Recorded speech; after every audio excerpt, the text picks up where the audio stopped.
is that like there are a lot of good players, right? And you know, like there's definitely, you know, this is definitely the type of game where you can have just a crazy streak and just power through a tournament and win it, regardless of whether you have, you know, like a lot of past results or not. So we are seeing this is definitely the year of like the new blood, I would say.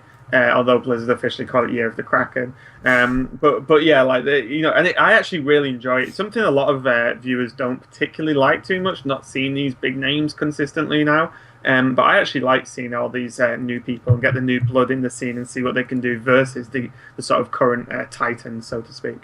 Yeah, and I think at this point, when we're down to the round of 16, any player who's made it this far is clearly a good player, right? You can't really luck your way through single elimination all the way to like the round of the sixth round. Yeah, and I'm pretty sure like you can't bring basic decks or anything like that, you know, and push through. So yeah, I think anyone who's in this tournament, even like getting in the top sort of the top 5 rounds or something like that, you know, like is pretty damn good. And you know, we'll see how it continues as they're all playing for just that first place spot. Like it's literally all or nothing. The winner takes all and nothing except for experience and maybe some exposure for the losers. All right, so these guys are into the game. Yeah, there we go. Frantically update my screen. Round of 16, here we go. And, well, this tournament has kind of been, I think, defined by Druid in a lot of ways. And, yeah, we see a Druid mirror match, but WiRer appears to be going full roleplay with the Golden Druid. He doesn't have the coin, unfortunately, so we can't tell whether or not he has full Golden Druid. Yeah, yeah, I just need to catch up on WiRer because he's not actually accepting my ad yet. Let me just try and... All right. Sure. He doesn't want to be my friend, but hey. Well, neither play drew the Wild Growth, so the result is not decided yet. Oh, come on. It's not that bad, Callum. There is the running Druid meme, but... Yeah. Oh, WiRer is actually currently sitting on 94 Legends, so pretty early in the season, so not too bad. Seems like a pretty decent player, and yeah, like you said, full golden so far. And it's, yeah, kind of weird. These are the Druid matches I actually like. Both players don't have amazing hands, and then you get to see how these guys deal with this, you know, this sort of hand, as opposed to just going, you know, Wild Growth, Druid of the Claw. My opponent didn't draw Wild Growth, GG. You know, like I actually like seeing these more awkward matchups from players of this caliber. Yeah, we saw a couple of really interesting Druid mirrors in the Wombology tournament I casted with Sottle last weekend. We saw one which was just absolutely crazy in the final between Ryzen and Life Coach, with turn 1 Druid of the Claw charged rather than Taunted getting punished by turn 1 swipe, which was pretty crazy. But we saw one that went nearly to fatigue. I can't remember who the two players were, but basically they had to use all their combo pieces to clear, so they had no like OTK potential. They just had to win the game on value and win the game on board, and it was a really interesting back and forth game. This one we see a Shade coming out for Hoy here, and yeah, all the golden cards for WiRer, but none of them to play as yet. They're all just going to have to sit in his hand and look pretty for now. Yeah, the Shade's actually pretty important because there's no way for the Druid to deal with it, so that's just going to continue to grow until the Druid until Hoy decides to actually reveal it and get the value from it there and then. Yeah, and Hoy just curving perfectly here, has a Shredder, can really do whatever he likes here. He has both a coin and Innervate.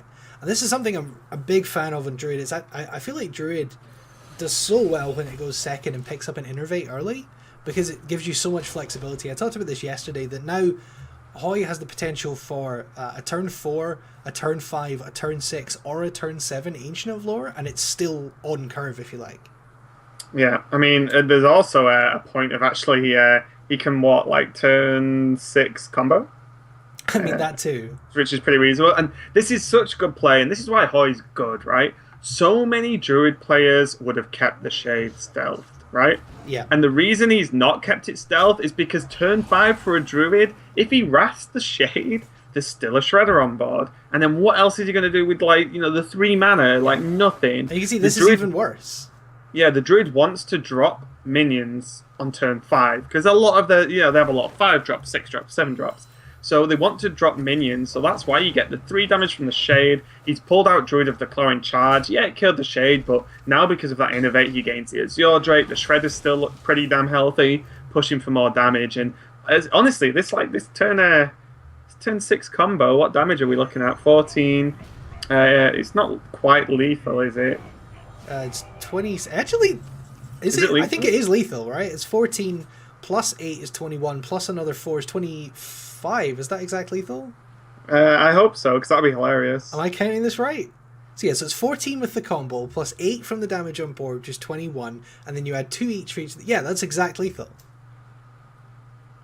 Druid things. But he doesn't have the innervate anymore, so he can't turn 6 combo. Yeah, because he innervated the hero power last turn. He would have innovated. So that would have been crazy. Would the hero power have changed much?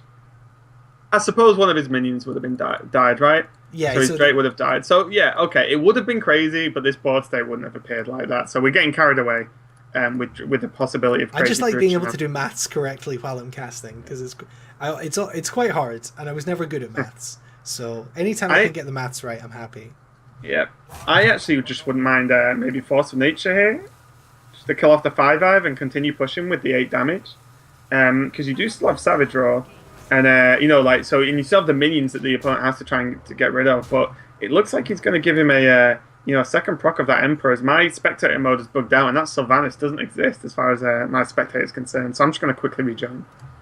Alright, so what do we have in hand here? The hand getting very crowded for WiRer, so let me just take 3. We've got the Wrath, the Swipe, Shredder, Boom, BGH, Force of Nature, Savage Roar, and the Loatheb. So full combo and lots of options here. So we'll see if WiRer is able to get something going here. With the Swipe and the Loatheb is a pretty decent turn, but that Shredder getting a lot of work done. Yeah, oh my god. I mean, he can just do what he wants now, I think. I like Emperor here, because unless your opponent has lethal, which I'm pretty sure he doesn't, with 14, 19, no, doesn't have lethal unless he pulls like second Savage Roar and an Innovate or something. Yeah. So like an Emperor has Taunt, right? So that Loatheb almost certainly goes into the Emperor, which leaves the Shredder alive. You push for 4 damage, and then you just combo him next turn with Coin into combo. Yeah, so exactly. I feel like that does a bit more than the Ancient of Law, because you also get a reduction, so you don't even need the coin. You can like Wrath as well with the coin, I guess. He could just Ancient of Law heal himself and just be like, there's no way I'm dying next turn. Mm-hmm. But we'll see. We'll see how it works. But I do like the Emperor here. Yeah, I agree with you. I think the Emperor, also because it means you can do the combo next turn and leave yourself a little bit of room. Oh, okay. So Hoy has gone with the I will not die and I am going to kill you next turn. You know, that's a Ragnaros. Yeah, really. That's an interesting pick. I think that's it, right? There's nothing that WiRer can do here other than Shredder, Wrath his own Shredder, get a taunt, or get a... No, then yeah, there's no way. There's no way. Yep. There is no way. The only way... No, there's nothing. There's nothing. There's no combination of crazy Shredder drops that stops Hoy from comboing next turn. Yep, so now he pretty much just has to make the best play, and he presumes his Hoy doesn't have combo, because when you can't play around a set of cards, you play as if they don't exist, right? Because there's no point trying to play around something if you die anyway. And that is going to be it. Hoy going to take an early lead here. 1-0 with a combo. Yet another Druid combo closing it out for us here, Alex. Yep. Let's enjoy it while it can. Yeah, I mean, we'll see what happens come standard. But yeah, I mean, there's a reason almost everyone's bringing Druid. Like, the deck is actually just super strong at the moment. And especially in Last Hero Standing, if your opponent doesn't particularly run decks that, like, hard counter Druid, like, the Druid just feels so good because you can just push it so hard and potentially just 3-0. And, you know, although it is only the first game, we might see Hoy 3-0 with Druid. And again, you see Hoy and WiRer start with the Druid because of its overall power. Yep, WiRer going on to the Mage here. I guess it must be Temple Mage if he's queuing this up. Yeah, it is. So this is a good matchup for WiRer, and this is the way Last Year Standing is supposed to work in theory. And then you just you counter what your opponent just beat you with, and then it goes back and forth. See some interesting choices in the Temple Mage for WiRer. We see Water Elemental and Duplicate there. Yeah, so the thing with those picks is that, like, one, already we can see WiRer does like to play his own versions of the decks, or at least his own sort of slant on them, because we saw the Ragnaros and the Druid, which isn't standard. You know, we saw and now we see the Duplicate, which isn't uncommon, but it's definitely not, say, super standard. And then the Water Elemental to pretty much deal with all the Paladins and Warriors is expecting, and even Rogues as well. So, pretty, like, sort of meta picks, I would say, in terms of cards, because even the Ragnaros, it's unexpected, and it can push damage to combo easier with Druid. We see another... Is this another full golden deck from WiRer? Is he a bit of a role player? Do we have a role player on our hands here? There's nothing wrong with role playing. Well, you would know as the ultimate role player. Exactly. Exactly. Again, here we see the situation that I talked about in the last game about Druid on the coin, is that Hoy has the coin and an Innervate and minions he can play. So Innervate Shade was an option, Coin Shade is an option on turn 2, or you just play it on curve. And really, in a vacuum, those plays are all good. Yeah, I think with the issue with the Shade is that stuff like Arcane Missiles is a problem. Yeah. I mean, he might... The thing we need to discuss as well, there's a definitely potential that Hoy knows this is tempo. I think it's even likely it's tempo, because you wouldn't pick Freeze Mage into Druid. Yeah, but also there's even not talk about this deck specifically, but because we're so deep in the tournament, Hoy might well have had friends that have played against WiRer, and he will know. Like, that's just the way, like, the game works. So he would have known regardless, but he is obviously playing as if it's tempo, because a Freeze Mage pick into Druid is definitely not the pick you normally try to make. Having said that, there is... If WiRer did have Freeze Mage, obviously this is hypothetical, but if WiRer did have Freeze Mage here, Hoy's other deck is... He has Warlock and Warrior. So the Warlock, I guess, you want to maybe... I don't know. Maybe you want to get the Freeze Mage out the way so you're not running into Warrior as your last game with Freeze Mage to win the series or something. Yeah. Not really sure. Yeah, we do see Flame Cannon come out though, deal with the Shade, and you know what? Hoy's just probably like, yep, it was going to be Flame Cannon, it was going to be Arcane Missiles that hits well. Against Tempo Mage, there's so many ways the Shade can die that you're not that upset about it. Just Tempo Mage, I hate playing against Tempo Mage. It's so disgusting. This turn's an interesting one. Hero Power feels a bit slow, so I kind of like Tempo BGH here. You've just seen Flame Cannon, so it then demands Frostbolt from your opponent. It's definitely a tough one, though. Not a great play for Hoy here. I guess he's maybe weighing up the merits of a Tempo BGH. Yeah, that's what I just said. Yeah. I think this is fine. If you Tempo BGH is like... If again, it's the whole thing of if WiRer has to Frostbolt it, he has 2 mana left, and then, because Hoy's drawing so low in this curve, the odds of him drawing something big soon is getting higher and higher, and he does have that Innovate as well. And yeah, I don't know if Hoy was maybe expecting the Water Elemental. As you say, he might have some information, but the Big Game Hunter lines up well against the Water Elemental here. Yeah, he can BGH Wrath, he can use a Keeper if he wants to get Keeper on board. The only issue with the Keeper is once Secret comes down, you're always scared of Mirror Entity as Druid, which is why part of the reason why the matchup's so good for the Mage, because then you start to run out of minions that you actually want to give to your opponent. Yeah, you've played BGH and Keeper, which are the 2 lowest value minions in the deck unless you're playing Aspirant. Yeah, exactly. So it's definitely a little bit rough. This is a tough decision. I wouldn't mind the Wrath, but the thing you need to do is to put minions on the board, because if Tempo Mage overruns you, you normally don't have a good way to claw it back. Oh, okay. Not going for the trade there. Hoy, that's interesting. I definitely thought we were going to see the trade up on the Water Elemental. Yeah, I think the reasoning behind that is Hoy probably just thought, well, if he didn't Frostbolt my BGH and played a minion, does he just not have Frostbolt? So then he has to trade his Elemental into the BGH if it's going to hit for 4 every turn. Alright, well, Wrath can clear up... Yeah, either of these minions here can get cleared up by the 2 Wraths in hand. And there's no minions to be played for Hoy, so I guess he's weighing up Wrathing for 1 to draw a card on the Water Elemental, or you could do it on the Flame Waker, actually. I think I might prefer that. I think you might even Wrath for 3 in Hero Power it down, to be honest. Because, like, Wrathing for 1 at this point, he has Ancient of Law for card draw next turn, if he wants it. So I think Wrath for 3 could be okay, because the odds are if he Wraths for 1, then he has to Wrath for 3, which means the card he draws was probably not going to do anything that turn. So he does actually go for the the Ancient of Law and just hope against hope that there's no like fireball or anything like that to punish this play. Well, double Mana Worm Mirror Entity is not terrible. If you can get double hits with the...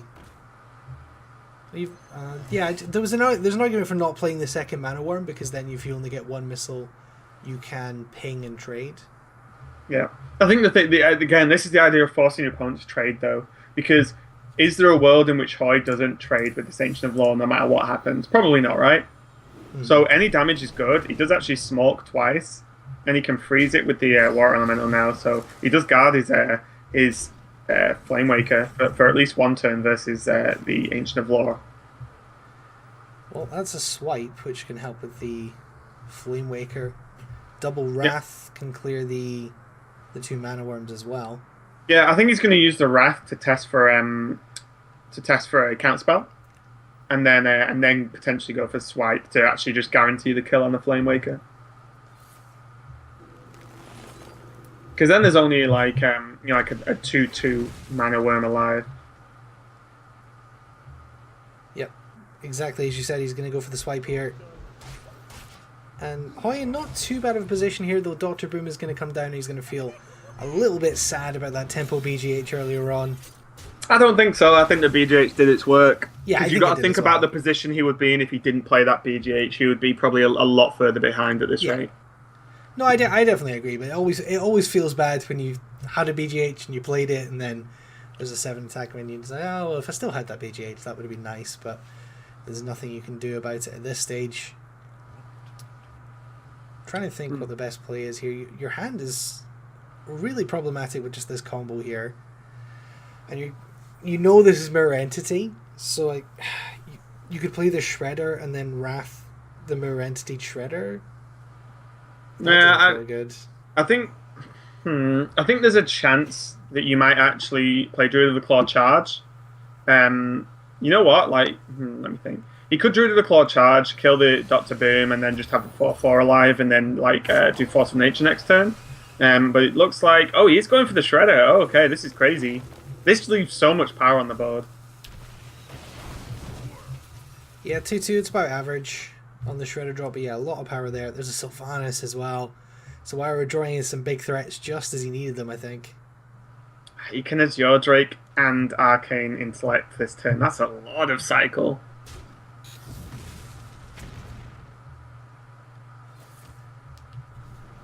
Just going to ping and use the Boombot to clear off this Shredder, I guess. Keep the 7/7 alive. And perfect trade lined up on the Shredder drops. And this game feels like it's rapidly approaching a conclusion here, Alex. Yeah, I mean, I imagine we're going to see Force of Nature to kill Sylvanas, and then just Hero Power, and then and then combo next turn to kill the Dr. Boom. It's probably the only way Hoej can hang on. It's going to be a tough one. Yeah, this is looking like it's going to be a win for WiRer with the deck that should get the win in this matchup, so Hoej's not going to feel too bad. Last year standing, you never feel too bad if you lose an unfavored matchup when you're trading back and forward like this. It is obviously a big momentum shift to get an unfavored win, so it's not too bad when you're 1-0 up. Yeah. What were Hoej's other decks? Warlock and Warrior. So he has Reno Lock and Patron. Okay, yeah, so he probably just slams Warrior against this tempo mage. Or maybe even, either actually wouldn't be too terrible. Yeah, just going with the taunt here, because it makes the trades a little bit more awkward for WiRer.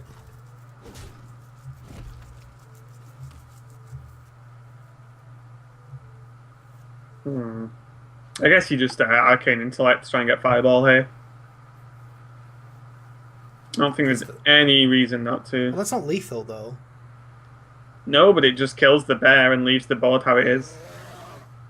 So he's going to go for Azure Drake. Okay. He can still draw, so it's still not a problem. He just uses Dr. Boom to trade in. Let me see. Through Arcanist picked up. And a Sorcerer's Apprentice, so yeah, this is pretty rough here for Hoej. I don't think there's anything he's going to be able to do. Well, he isn't dead yet. He can combo, kill the Boom, kill the 4/4. and then go face. And then just leave Sylvanas alive and just hope there's no extra burn. But he can also... So WiRer's got one draw for a Fireball, and also an Ethereal Conjurer for a Fireball. So... Oh yeah, he can actually kill the Sylvanas, what am I talking about? Yeah. So it goes for the Conjurer for the Fireball, essentially. Will he get it? Nope. No. Arcane wow. Explosion. I think you just take Ice Block and just be like, I'm not going to die this game. I'm just not going to die. I think you either take Ice Block or Cone of Cold just because you can then stall out whatever your opponent plays. And you're never going to die. And Portal, let's see. It could be something charging off a portal, who knows. Oh, wow. Pit Snake. Pit Snake's actually not bad. Because you're saying to Hoej, well, okay, you play something like an Ancient of War, that sucks for you because I'm just going to kill it with a Pit Snake. It's actually a Pit Snake, not a terrible unstable portal get. Not in this situation, no. And there's actually... I mean, yeah, Hoej does survive through another Force of Nature combo again. But for how long is he... he can't hero power, so it means he gets pinged down to 2. Yeah, and there's so many outs for WiRer here. It's just a full trade. Pit Snake, another one of those cards you wouldn't put in your deck, but you don't mind getting. There we go. There we go, Frostbolt. It was bound 1-1. Yeah, so many outs there for WiRer. And sadly, Hoej's Druid going down 1-1 here in the round of 16. So as I say, we have the Reno Lock and the Patron Warrior left for Hoej. Which one of those lines up best against Tempo Mage? It's a tough one. Like, sometimes Patron's just too slow for Tempo Mage, and Tempo Mage just wins. So he's probably more confident with the Reno, as there's also more options in Reno to actually give your opponent a bad Mirror Entity, for example. And also, something that Tempo Mage actually struggles with sometimes is but just burns out cards, and then it's top decking, and then if you do get them to that point and then play like Reno, then they normally just can't deal with you. Like, they just don't have the end game to finish up. Well, some early game for Hoej here with the Sun Fury, the Imp Gang Boss, and the Hellfire to clear up Mana Worms, I guess, and Sorcerer's Apprentices. Is there any argument for just playing the Sun Fury here? Or are you just no, I think you have Hellfire. Yeah. So you have Hellfire to clear off anything that need be later on, and he also has Imp Gang Boss for next turn, so you get Gang Boss, Hellfire, and shouldn't be too terrible. This is okay because it buffs obviously the Mana Worm and starts putting on a lot of pressure, and it even gets the Dancing Sword. So this is what Tempo Mage is a really weird deck, right? It can win like slightly more drawn out games, but also it can do things like this. And what's that? 4, 5, 6, that's 10 damage. You can put him to 15 on turn 3, which is mildly ridiculous. Yeah. To be honest, like it's kind of crazy. This is why I hate Tempo Mage. Because it's just disgusting sometimes. He puts him to actually 14 because he got the buff from the Mana Worm, and now suddenly, I mean, this is horrendous. I bet he wishes he was at 13 because then he can at least play the Molten Giant. Yeah, that's true. One more point of damage. And just to point out, Hoej yet again has Molten Giant Taunt, and it's going to come out because he's going to take 4. But there's no like follow up now for WiRer except for ping, so we are going to see Molten Giant Sun Fury, and he's just going to hope against hope that there's no Fireball. Yeah, he's just going to have to play this entire game hoping that there's no Fireball. He's not. Yeah, not going for taunt is actually fine because like you're not taunting against a charged minion, right?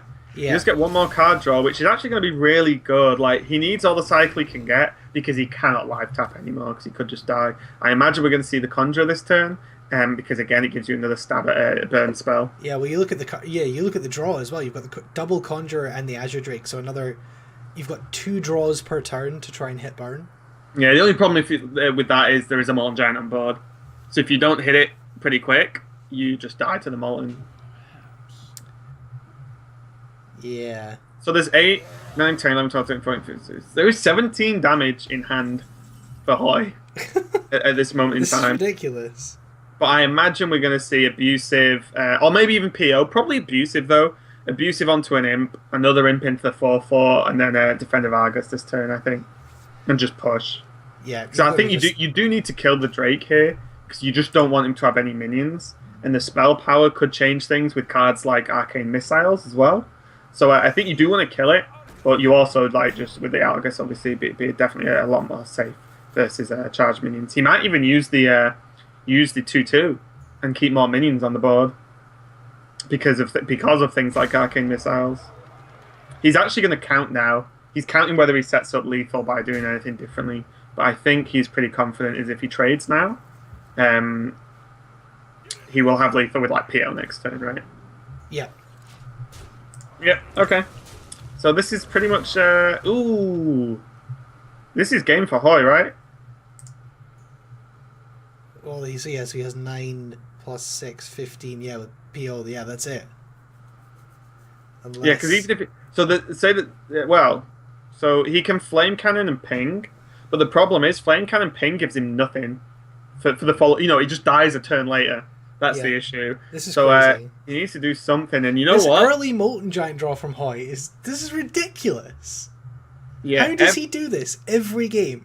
Every single game we've cast, he's had a Molten Giant Taunt, and it's actually won him the game as well. Yeah, 4 games because he won 3-0 thanks to that in his first series of the tournament because we cast him in the very first match that we did yesterday. Yeah, he's going to hope for the best here with the Flame Cannon. So it's going to be 11. It's going to be 1 off. Dark Bomb would be lethal. Doesn't get that. Yeah, I'm pretty sure he just slams Boom this turn. Yeah, I mean, you do. WiRer does have another turn to draw Fireball. Yeah, but there's nothing you can do about that, right? No, you just, you play the Boom. And the problem is, if you tap for lethal, then he has Fireball or Frostbolt lethal. Yeah, Frostbolt ping. So then you just reduce him. He needs Fireball.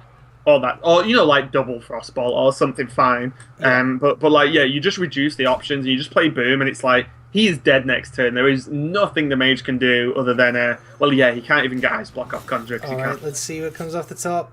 Entity. That's not it. G.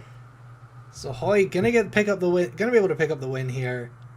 There is nothing that WiRer can do to stop this one. I guess it's just a formality. Maybe he wants to see, I don't know, maybe get something crazy of Ethereal Arcanist into Portal. I'd be really interested to see why, like the actual deck list of this Temple Mage, because it seems very, very minion heavy, and like we've not seen Arcane Blast, Arcane Missiles, so it just feels like it's actually very minion heavy, and he relies on things like the Conjurers and the Duplicates getting the work done. Is there a card you can draw? No. Takes Arcane Missiles. Definitely not going to help, though, and that's Hoy taking another game with his Reno luck. Yep, so after losing that game, the unfavored game against the Temple Mage picks up that one back. So Hoy now has the Reno lock into the Warrior of WiRer. Be interesting to see if this is Control Warrior or Patron. Which do you favor in either of the Warrior matchups? I think you've always got to feel good as the Warlock in general.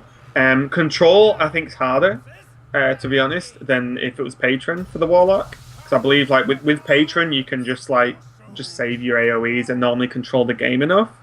Although it's definitely not a done deal. But we can see at WiRer it is playing Control. It looks very similar to Spo's list. And to be honest, the list that a lot of people are playing at the moment. It's another full golden deck. So we can see WiRer 3 golden heroes, 3 golden decks, full roleplay for WiRer. Not messing around. He likes Hearthstone and he likes shiny Hearthstone. He likes Hearthstone and not money, clearly. So he spent all his money on getting full. Do you think he might have just got this through playing, man. A lot of disenchanting. Maybe he just plays nothing but Hearthstone every day, and that's how he has all golden decks. I'd love to know if he just crafts those specifically for tournaments, or he just has a full golden collection. Yeah, you'd definitely try and fill out the full golden collection. Says the player. Yeah, exactly.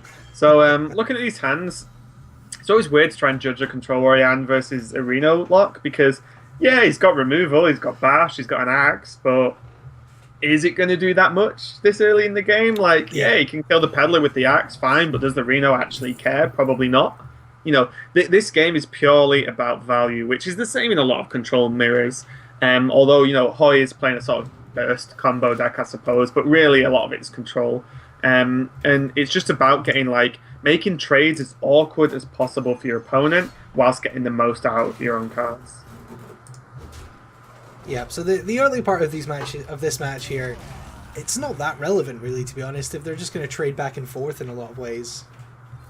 Yeah, and even we see now, like, especially with the axe equipped. How has he done it again? How has he done it again? Because it's Hoy and he's a god. He just more. I mean, it's not super relevant in this matchup because it was the first series he played against all aggro. But yeah, this is ridiculous. Yeah. Or he's playing 8 Molten Giants and 15 Taunt Minions. And he just has a way to play far too many cards. And you know what? Is WiRer playing Reno Warrior? Because it feels like it right about now. The Jeweled Scarab? And the Bouncing Blades. Well, the Bouncing Blades came off the Scarab. Did it? Yeah. Oh, of course. I wind it all back. Rewind, forget about it, cast a mess up. The Bouncing Blades... Took the blade over the second bash. It's interesting. I mean, I guess Bouncing Blades can take out a single big minion on board. Yeah. Yeah, and that's the thing. What's Bash going to kill in Reno Luck, right? And that's why I said, like, yeah, the Fireworks is okay, but it probably doesn't have a super big impact on the game overall. And we see Hoy there getting a sneaky Mortal Coil off into his Faceless. And it's this is the issue now that he has, 1, 2, 3, 4. So now he has to play a cheeky Mortal Coil there. I think we're just going to see a coin pass, maybe? Oh, Tempo BGH, I like it. Why not? I mean, it demands removal. Yeah, and the issue is he had 10 cards. So he either coin passes or plays the BGH, because everything else is worth too much, I think. And Hoy does have the coin Dr. Boom next turn, which feels pretty good. Yeah, it's whether he wants to go into it. Because now suddenly... it's a pretty decent Emperor turn, I think. So he could, like, just Emperor Pass, probably. Yeah, I think Emperor Pass is okay. Because the BGH is still enough of a threat, right? Yeah, definitely. They both demand an answer, otherwise, Temple BGH you really want to deal with quickly, because yes, it's not getting the Battlecry effect, so it's a little bit of an inefficient use of the minion, but actually, the fact that your opponent has played the Temple BGH, you need to deny the Temple at some point. Yeah, and this now is going to get a little bit rough for Hoy, because WiRer's in a good position where he can actually just start stacking armor, which makes the sort of the combo burst damage from Hoy much less appealing and difficult to deal with.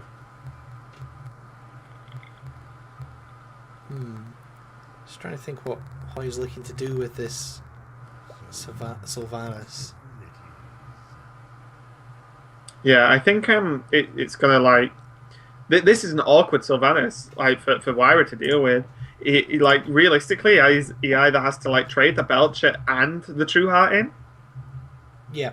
To stop him stealing the Belcher or the True Heart, of course. And even then he gets the Sludge. Or he ignores it, and then you can start doing like funky stuff with the Sylvanas as the Warlock with things like Shadow Flame or Siphon Souls and things like that. But he is going to go for the Hellfire, and potentially is he going to use Demon Wrath? Yeah, I like this. There aren't tons of targets for Demon Wrath in a control area. Oh look, is that second Jeweled Scarab? Yeah. Oh yeah, so this isn't Reno at all. It's just a pretty funky, cool control area. Yeah, I suspect he's maybe not playing Elise, but we'll see. Definitely will. And yeah, I guess this is just the Boom turn. It's turn 8, and Boom's glowing. That's the same, right? I mean, I guess. Is there an argument for taunting the Boom as well? And then on the backswing for WiRer, whether the Boom is taunted or not, are you brawling this turn to get rid of the Boom? It's a tough one. It's a tough one. This taunt's pretty cool. That's interesting. Yeah. Yeah, it makes the obviously the Shield Maiden a little bit awkward. So he's just gonna smash Brawl and oh my god, if this Shield Maiden survives, yeah, even after the Brawl and the Boom bot. If the Boom survives, Shield Maiden. Yeah. Okay, just the one Boom bot. I was gonna say if the Dr. Boom survived, you can just Bouncing Blades. Oh, okay. Bran Bronzebeards. Okay, sure. I mean, Bran into Shield Maiden. That's pretty disgusting. Yeah, and this is the thing. WiRer, the way this deck plays it doesn't particularly try and kill their opponent. It just refuses to get even close to death and, like, you know, fatigues you out a lot of the time, or just puts you in such a bad position that you can go aggressive with the warrior. But in general, it's just hyper control, and we can see that from cards like Jeweled Scarab. You know, think of the 3-drops for warrior as well. Shield block, we saw Bouncing Blades. You know, there's a lot of options that can actually just help you extend, and even some of the minions as well are pretty good. Bouncing Blades came off the first Scarab, though. Yeah, that's what I mean. The cards that come off Scarab. Oh, sorry, yeah, I thought we were talking about the deck. I didn't, yeah. Oh, no, yeah, I mean, like, the cards that come off Scarab are pretty strong, and that's why it wants to just be more reactive and defensive as opposed to aggressive. Just plays the Belcher. Does get the NaVi.Hoej, so that's going to be pretty nice for him. Yeah, the problem is he just needs to start putting on pressure. The Belch is definitely going to help, but again, there is a lot of options, although this Boombot makes Bouncing Blades pretty bad, which is kind of funny. Yeah, the Boombot is Bouncing Blade Insurance for Hoej, which I'm pretty sure he never knew he needed. Yeah, and probably still doesn't know he needs. No. You don't normally expect it. Even with a Scarab, you can't play around every single 3-drop on the Scarab. But yeah, Shield Slam, interesting. Because this is one of those things now where, as we said earlier, like, so there's the Shield Slam used, done, on a Belcher. How valuable is that? We'll see as the game continues, but that's definitely something of note where the warrior needs to use his removal as well as possible to make sure he doesn't overuse and then run out of answers late game. We've seen the Brawl, we've seen a Shield Slam. See no executes yet, though. Yeah, those executes are going to be crucial. As you say, every piece of removal you use in the earlier parts of the game will potentially come back to haunt you in the later game. So the Power Overwhelming combo is in hand, but is there an argument for trading up here with the Power Overwhelming?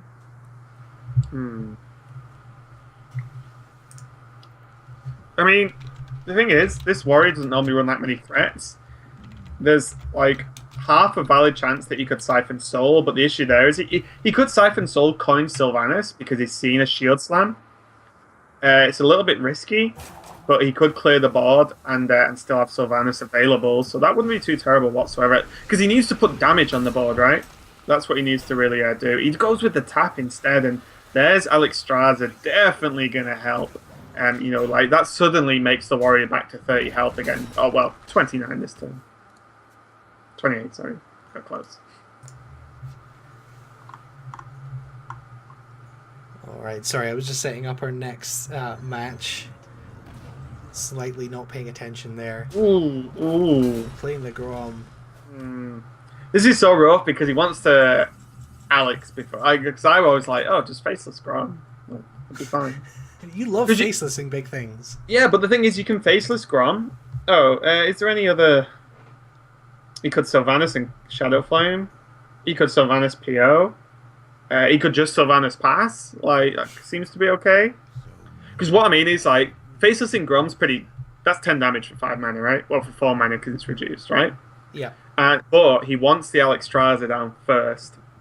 Although Faceless Grom does actually just kill the armor, which is always going to be there. I was going to say, it's actually not that... It's not that important to get the Alex first here because you have to shred the armor.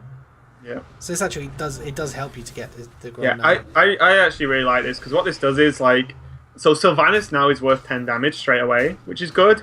And the thing is, you don't want to blow Power Overwhelming because Shadow Flame against Control Warrior, you don't get that much use out of it. This is probably one of the better Shadow Flames. That's his own Bouncing Blades. Told you played Bouncing Blades. I chastised you for forgetting that it came off the Jeweled Scarab and for saying it was in the deck. Actually, I just knew, man. Well, there is a BGH. And misplay. He could have killed Grom twice with that if he played Bram first. So his animation game not on point. Ooh, so oh my god! So he can Alex. What's he need to do here? Because he almost certainly won't play around Bouncing Blades, but if he plays like Alex, he needs to like play the abusive as well. Yeah. No, Alex clear, right? So you can Alex play the abusive on the Argus to kill the Bran and then trade. What am I talking about? You probably play Alex, and just pass, right? Because you have you have 20 damage from hand, so you go face. That's also an option. Yeah, so you Alex and then do 20 damage next turn. I think anyway. because you're never going to play around Bouncing Blades. I'm pretty confident just no one's going to ever play around that card in the deck unless you 100% know it's in the deck. Alright, here comes the Alexstrasza. Oh my god, is he going to kill the Bran? Yeah, I think he is. I think he's he's aware of things like... Oh, he does it! Oh my god! Oh my god, this is so good. So... Oh my god. I mean, the shield block, obviously, the shield maiden. So much armor can come down here. Yeah, but will it still be enough, though, if he doesn't kill the Alexstrasza? Yeah. Yeah, he has to... Oh my god, this is horrendous. These 2/1/1s. Yeah, he hasn't been able to get these Bouncing Blades off because of the presence of 1 health minions on the board. What, this entire game since the boom was played? I'm working out whether I think he has lethal. He has 12 on... Hoej has lethal. 12 on board. Yeah, plus the face combo. 17. Yeah, plus combo. Oh my god, so good. That anti-Bouncing Blades turn. Oh my god. As I say, like, it's been... I don't know how many turns we are in now. I lost count. But it was turn 8, the boom was played, and ever since then there's been a boombot alive, which I think a couple times WiRer has chosen not to trade with when he had the opportunity to, and that's stopped him from being able to play this Bouncing Blades, which might have turned the game around. Who knows? Yeah, pretty great, huh? Does he... I mean, it's still lethal. What? He's just tapping. He's just BM tap. Unless he doesn't see it. Surely Hoej spots this. I mean, famous last words now, because this will be the turn he misses it. But is it actually lethal, or have you miscounted? No, it's 20. It's 20 damage. Oh no, it's not. It's not. Yeah, because there's no abusive sergeant anymore. It's 16. No, it's still right. 8, 16. Oh, it's 16. Yeah, 16. Sorry. I was just trusting you. I was counting the abusive. I'll take it all back. Mr. Blizzard approved caster over here. Look, I was just trusting your maths. I'm so tired. I'm tired today. Get me right. So you can Bouncing Blade. You can hit face with the Death Spite and then double Bouncing Blade to clear the board. Yeah. But oh my god, there's still so much from Hoej though. Yeah, that was so bad. I just refused to believe the abusive sergeant existed. There could have been a second abusive sergeant snuck in. The abusive sergeant was there. It was just on the board. I know. So that's just me being bad. So I take it all back. But yeah, still, Hoej is in a pretty demanding. Hoej's in a pretty demanding position here. Even without the lethal, I chose to believe was correct. There's still a Molten on board, ready to go on board. There's still Reno, Healbot. Hoij's nowhere near dying. He already knows that Grom is gone, which means there's not even a threat of the burst from the Warrior, as Grom is normally like the only real threat. Maybe a Dr. Boom as well, but it's the only real threat that the Warrior represents. Why didn't he hit face there? Probably playing around Molten, or making Molten more difficult. I guess. But I think how crazy that the Bouncing Blades actually took both minions to 1. That's kind of funny. Oh, is this... So 16... Oh, he's 1 off lethal now. See? I can do maths. So it's 16 plus... Well, yeah, 16 plus 3, it's 19. So I'm pretty... Nice one. I'm pretty sure that you Molten Reno now. Because like, what's he got? You've just seen Bouncing Blades. You've already seen a Brawl. If he had to double Bouncing Blades and trade, then he definitely isn't. He definitely isn't. Got many more removal cards in hand, right? There are no executes in hand because it just would have happened. Yep, this feels pretty good. And there's a Brawl, so he can get rid of... I guess he can Healbot and Brawl this turn, so doesn't die if the Molten Giant doesn't stay alive. The problem is now, how does the Warrior ever win this game? Because there were just no... they were pretty sure there's like no threats left. I guess you just armor up for 1,000,000 years, so that's 28. That's again 1 off. Well, no, it's not. Yeah, that's lethal now, right? Because you've got the Dart Bomb. I ain't even counting. Don't care. It's fine. It's lethal. If Hoej plays Arcane Golem, it's lethal. If he doesn't, it's not. Okay, that's how I'm choosing to do my maths. There's 21 there, and you've got... Okay, so now it's 17. The combo is 16. Dark Bomb is 3, so there's 19. Yeah, it's more than enough. So Hoej is going to advance to the quarterfinals. I can tell you, Blackout is also in the quarterfinals. We're going to see his match next. Astrogation lost his quarterfinal. Oh, okay. So things are all happening here. We'll check in with Spo as well and see how he's doing. He's not played his quarterfinal yet. We're not reported the score, but Hoej is going to advance to the round of 8. And he's now just, what, 3 wins away? One. If it including the round of 8 match, right? He has his round of 8 match. Yeah, so 3. 2. He's 3 away from winning this whole tournament. As I say, getting the VIP trip to the Truesilver Championship. Hoej didn't make it to the last Truesilver Championship. He registered online. I was all excited. I thought he was coming, but he didn't end up being able to make it. So hopefully we'll get to see him this time. So let's take a look at the bracket here and see what our